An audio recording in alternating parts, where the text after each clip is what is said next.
Y abrimos ya las puertas de nuestro consulado. Aitor Caminero, buenas noches. Buenas noches, Carlas. Hoy vamos a hablar sobre los lobbies o los grupos de influencia e interés. Así es, y es que en España todavía no existe una regulación nacional que ordene las relaciones entre los grupos de presión y los responsables públicos, como los diputados o los senadores. Todo ello a pesar de que se han hecho varios intentos.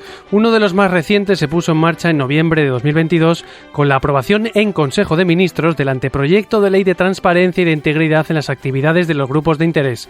Así lo explicaba entonces la ministra de Hacienda y Función Pública, María Jesús Montero. En concreto, regulamos por primera vez en nuestro país las relaciones entre los grupos de interés, los conocidos normalmente como los lobbies, y los altos cargos de la Administración General del Estado y el conjunto del sector público. Dicho de otra forma, se trata de toda la actividad que un grupo o una organización desarrolla para tratar de influir de manera legítima en los responsables públicos a la hora de elaborar una ley. Y para hablar sobre el trabajo de los lobistas, hoy recibimos al experto en comunicación política Daniel Ureña, es fundador y presidente de NITID, una consultora especializada en asuntos públicos, y también es el productor de Asuntos Más que Públicos, el primer documental sobre el lobby en España. Y lo saludamos ya. Daniel Ureña, buenas noches. ¿Qué tal? Buenas noches. Y bienvenido. Aquí. Lo mismo, gracias. Muchas gracias. Bueno, lo primero que nos gustaría saber es qué le parecía el contenido de ese anteproyecto de ley y si finalmente va a salir adelante. Bueno, pues como terminó la legislatura, pues ese no. Entonces ha habido, como bien has explicado, varios intentos y habrá que ver si en esta nueva legislatura pues sale adelante, ¿no? Yo creo que a mí sí me gustaría que esa futura regulación, que estoy seguro que va a haber más pronto que tarde, no sea algo contra el lobby, que no sea que se haga partiendo de la base que es algo negativo y algo oscuro, porque no lo es, ¿no? Entonces yo creo que es importante que haya una regulación, pero que se haga de manera inteligente. Bueno, alguien puede pensar, ¿no?, que en casa de herrero cuchillo de palo. No consiguen sacar adelante una ley sobre ustedes mismos, ¿no? Sí, bueno, lo que pasa es que la voluntad es, al final la palabra, quien lo aprueban son los partidos, sí, y los diputados, ¿no? Son los que tienen que ponerse de acuerdo. Escuchamos ahora algunos fragmentos del documental Asuntos Más que Públicos, dirigido por Celia de Coca, y después seguimos profundizando. Pues hija, a mí me viene a la cabeza con la palabra lobby, pues como gente millonaria o gente de mucho nivel, que no lo sé, para qué querrán los lobbies. Bueno, pues eso, sabes que tienen lobbies, pues yo qué sé, los expresidentes de gobierno, o que tienen un lobby para que en América yo qué sé, eso lo oyes, vamos, lo sabes de oídas, no porque a mí me interese. No sé si algo malo, no sé cómo decirte. Pues con la palabra lobby me viene a la cabeza un conjunto de empresas que se juntan para defender unos intereses particulares de algún tema en especial, medio ambiente, de algún tema que les interese a ellos, para hacer presión a políticos sobre algo que quieran conseguir. Nos dedicamos a influir, a convencer. Para ello lo que hacemos es hacer comprender nuestro punto de vista para defender nuestro interés. A mí me gusta la palabra lobby porque es provocadora. Si el lobby consigue que la legislación sea mejor, que la legislación responda realmente a las necesidades de la sociedad, en algunos casos la propia ciudadanía, en otros casos las empresas, los sindicatos, sectores concretos de la producción de un país, todo eso se puede conseguir mucho mejor si hay una participación colectiva, y esa participación colectiva puede pasar por muchos instrumentos o puede utilizar muchos instrumentos, y uno de ellos es el lobby, y el lobby ahí cumple una función en el fondo de calidad democrática. Daniel, ¿por qué veíais tan necesario hacer un documental explicando en qué consiste el trabajo de los lobbies? Pues yo creo que hay mucho desconocimiento entre el gran público sobre la importancia de esta actividad, que la podemos llamar o lobby o representación de intereses, sí, o asuntos públicos. Y bueno, coincidiendo con el 20 aniversario de nuestra compañía, nos parecía que era la excusa idónea para hacer un documental en el que gente de diferentes ámbitos, ciudadanos anónimos, como hemos escuchado, como representantes de instituciones, de ONGs, de empresas, bueno, pues contaran su experiencia, ¿no? Porque al final yo creo que el lobby, que es una actividad muy asentada, especialmente pues en países que tienen una tradición democrática pues muy extensa, pues en países del ámbito anglosajón, pues el lobby es una actividad, yo diría que muy consolidada, ¿no? Y en España, en los últimos años ha habido un desarrollo enorme, de hecho ahora estamos viviendo un gran auge de este ámbito de los asuntos públicos, pues nos parecía el momento idóneo pues para hacer este documental, que el objetivo es explicar a los ciudadanos en qué medida el lobby les afecta en su vida y también cómo ellos tienen la posibilidad también de hacer lobby. Bueno, en el documental aparecen los términos lobby, relaciones públicas e institucionales y asuntos públicos, ¿no? ¿Estos conceptos significan lo mismo o hay diferencias entre ellos?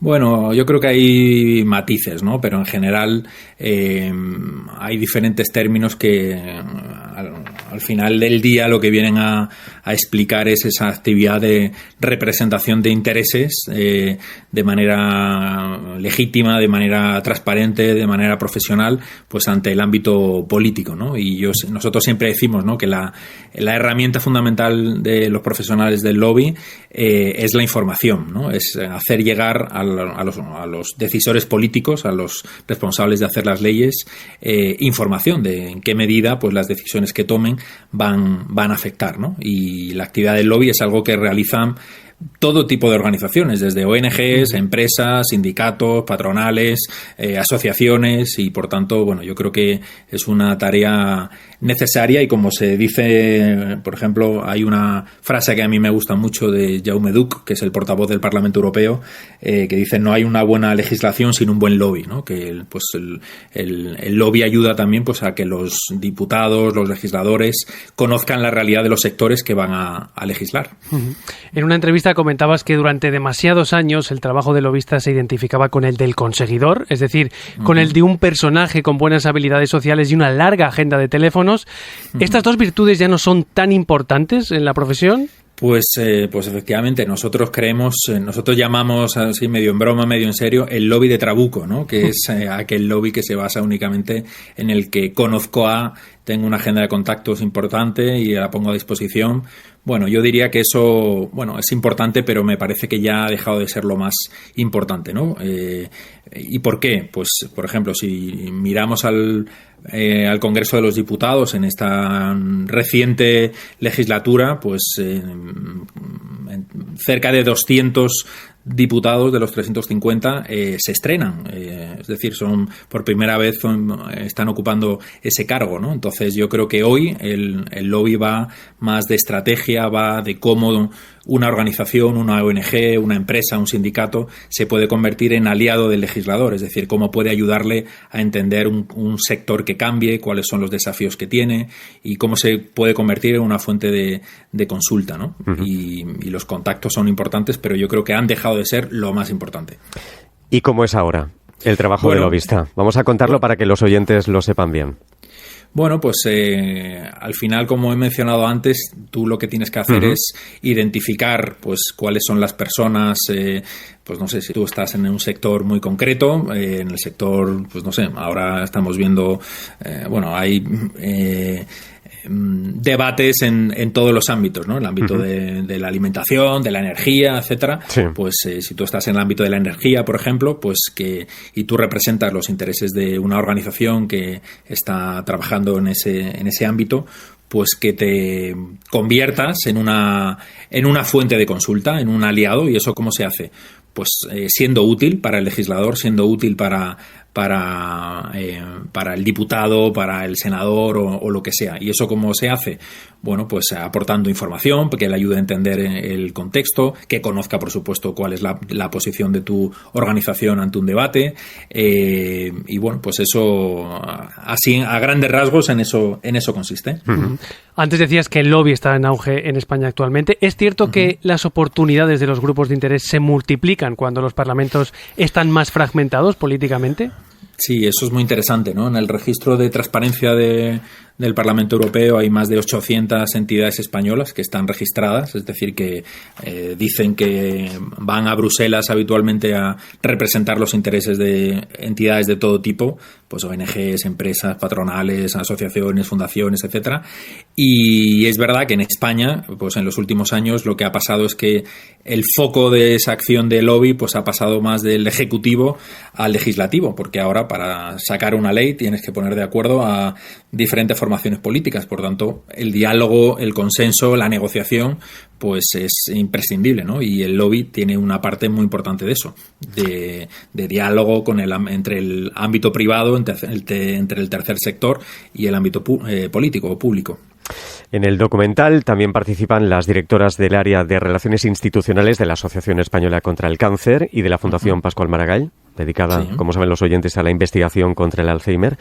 Y es que tanto este tipo de asociaciones como las ONG, como los sindicatos, por ejemplo, también se puede decir que hacen lobby, ¿no? Aunque su función está mejor vista por la sociedad, no está nada mal vista. Al contrario, absolutamente, ¿no? Absolutamente. Por eso el lobby no deja, es una herramienta, y nosotros siempre decimos que lo bueno es que haya muchos lobbies, que haya muchas organizaciones. Es una forma de actuación, sus intereses, por decirlo así. Claro. O sea, los lobbies no son unos señores ocultos en una torre diseñando estrategias, sino que al final el lobby es una herramienta que desarrollan todo tipo de acciones, y muchas de ellas a lo mejor sin darse cuenta, ¿no? Pero toda aquella organización, o sin ser consciente, toda aquella organización que quiere hacer llegar sus propuestas, que quiere que sus peticiones sean tenidas en cuenta, sus posiciones, pues está haciendo lobby, ¿no? Y un ciudadano también puede hacer lobby, que puede hacer una campaña de recogida de firmas, puede tener mucho éxito, y por tanto yo creo que estamos en un momento ahora en el que cualquier ciudadano pues puede hacer esa labor de lobby. Y al no existir una regulación específica, ¿cuáles son los límites en los que se mueven los lobbies?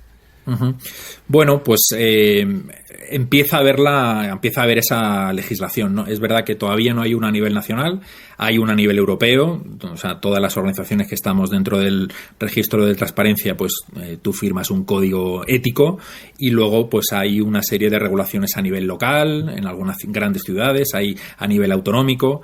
Y bueno, pues hay un marco de actuación y un código ético y deontológico, pues donde establece los límites de tu trabajo, ¿no? ¿Y cómo se gestionan esas situaciones en las que un cliente quiere comenzar una campaña contra una norma que le perjudica económicamente, pero esa batalla les puede pasar factura reputacionalmente? Y pongo un ejemplo exagerado, pero para que los oyentes entiendan a qué nos referimos. Imaginemos que una empresa que vende coches quiere ir contra los autobuses públicos. ¿Cómo se equilibran los intereses privados con los públicos y con la imagen de esa compañía? Bueno, yo creo que... Complicado eso, es complicado, sí, pero no veo yo a una empresa de coches haciendo una campaña contra autobuses. Claro, por eso hemos dicho que es exagerado, ¿no? Sí, no, pero al final la movilidad tiene diferentes opciones, tiene diferentes espacios, y yo creo que el mensaje debe ser que quepan todas, ¿no? Que quepan todas las opciones, ¿no? Al final, yo creo que cuando tú quieres defender los intereses de tu organización y tu enfoque hacia el legislador o el político o el representante, tú vas únicamente defendiendo tu interés concreto y qué hay de lo mío, por decirlo así, pues tienes muy pocas opciones de éxito, ¿no? Al final lo que tú tienes que entender es cómo eres capaz de conectar con un bien común, con una causa que genere un impacto positivo en la sociedad, y si en esa causa tú eres capaz de introducir una demanda específica tuya, pues ahí está la clave, ¿no? En armonizar el interés particular con el interés general. Hemos hablado de empresas, asociaciones, pero ¿los países también hacen lobby? No te quepa ninguna duda, claro que sí. Los gobiernos hacen su lobby, las embajadas hacen su lobby, ¿no? Representan los intereses. De hecho, pues en nuestro país, embajadas de grandes países pues hacen su labor apoyando los intereses de las empresas de ese país, ¿no? Por tanto, yo diría que los mejores embajadores son grandes lobistas. ¿Y los mejores lobistas, los grandes lobistas, están en Estados Unidos? Bueno, yo creo que hay buenos profesionales allí, hay buenos profesionales pues en Bruselas y, por supuesto, pues en España también los hay, ¿no? Yo creo que hay buenos profesionales, pero sí es verdad que en Estados Unidos pues es una industria, un sector muy desarrollado y del que se pueden aprender muchas cosas. Pero la forma de trabajar es exactamente la misma.